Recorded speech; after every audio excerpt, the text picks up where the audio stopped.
सब कुछ ठीक लग रहा था, काम भी चल रहा था, लोग भी आसपास थे, जिंदगी बाहर से नॉर्मल दिख रही थी, लेकिन अंदर कुछ भारी सा था। बिना वजह गुस्सा, छोटी बातों पर एंजाइटी और रिश्तों में बार बार वही दर्द। कभी आपने सोचा है मेरे साथ ही ऐसा क्यों होता है?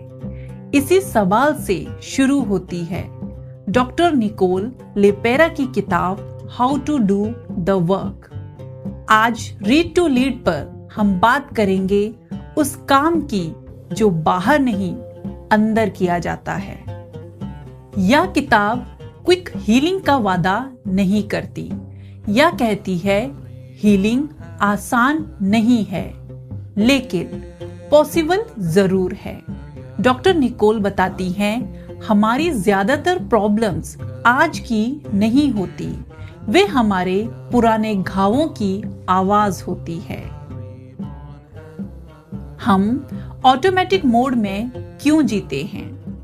हम सोचते हैं, हम अपने फैसले खुद लेते हैं, लेकिन सच यह है हमारे रिएक्शंस, हमारे डर, हमारे रिश्ते अक्सर हमारे पास्ट से चल रहे होते हैं। यह किताब इसे कहती है अनकॉन्शियस लिविंग। जब तक आप जागरूक नहीं होते तब तक जिंदगी रिपीट होती रहती है। इनर चाइल्ड, वो बच्चा जो अभी भी अंदर है। आपका इनर चाइल्ड वो हिस्सा है जो कभी सुना नहीं गया, समझा नहीं गया या सुरक्षित महसूस नहीं कर पाया। जब आप आज ट्रिगर होते हैं तो अक्सर रिएक्ट आपका इनर चाइल्ड करता है। हीलिंग तब शुरू होती है जब आप उस बच्चे को वो देते हैं जो उसे कभी नहीं मिला। ट्रॉमा हमेशा बड़ा नहीं होता। ट्रॉमा का मतलब हमेशा कोई बड़ा हादसा नहीं। कभी कभी बार बार इग्नोर होना, इमोशनली अनसपोर्टेड बचपन या अनसेफ इन्वायरमेंट भी ट्रॉमा बन जाता है। यह किताब सिखाती है आपका दर्द वैलिड है, चाहे वह जैसा भी हो। Responsibility versus blame. Doctor Nicole बहुत साफ कहती हैं, आपके साथ जो हुआ वो आपकी गलती नहीं थी, लेकिन हीलिंग की जिम्मेदारी अब आपकी है। ब्लेम आपको फंसा देता है, रिस्पॉन्सिबिलिटी आपको आजाद करती है। Mind body connection.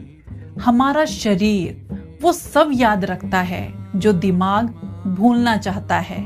Stress, anxiety, fatigue, ये सिर्फ मेंटल नहीं, फिजिकल सिग्नल्स भी हैं। इस किताब में ब्रीदिंग, ग्राउंडिंग, रूटीन को हीलिंग का हिस्सा बताया गया है।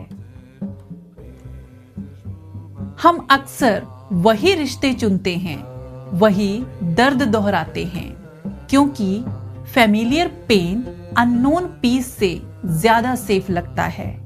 यह किताब कहती है जागरूकता ही पहला बदलाव है। सेल्फ हीलिंग कोई अकेला सफर नहीं। हीलिंग का मतलब परफेक्ट बनना नहीं है।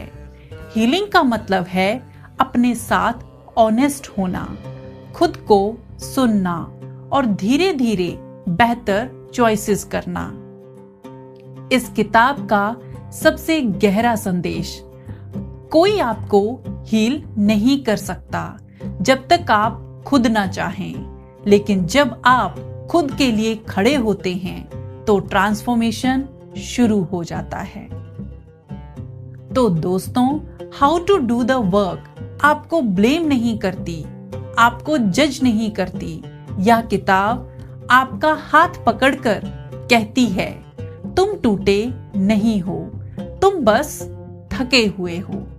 अगर आज आप खुद को खोया हुआ महसूस करते हैं तो याद रखिए, हीलिंग कोई डेस्टिनेशन नहीं या एक रोज का चुनाव है। आज अपने लिए एक छोटा सा कदम उठाइए, क्योंकि जब आप खुद पर काम करते हैं तो आपकी पूरी जिंदगी बदलने लगती है। यह थी रीड टू लीड की एक गहरी, सच्ची और हीलिंग से भरी हुई बुक समरी। अगर आप ऐसी किताबें चाहते हैं जो सिर्फ मोटिवेट नहीं बल्कि अंदर से बदल दे, तो रीड टू लीड को सब्सक्राइब करना ना भूलें। हम फिर मिलेंगे एक और किताब, एक और जर्नी, एक और खुद से मिलने वाले सफर के साथ। जय हिंद।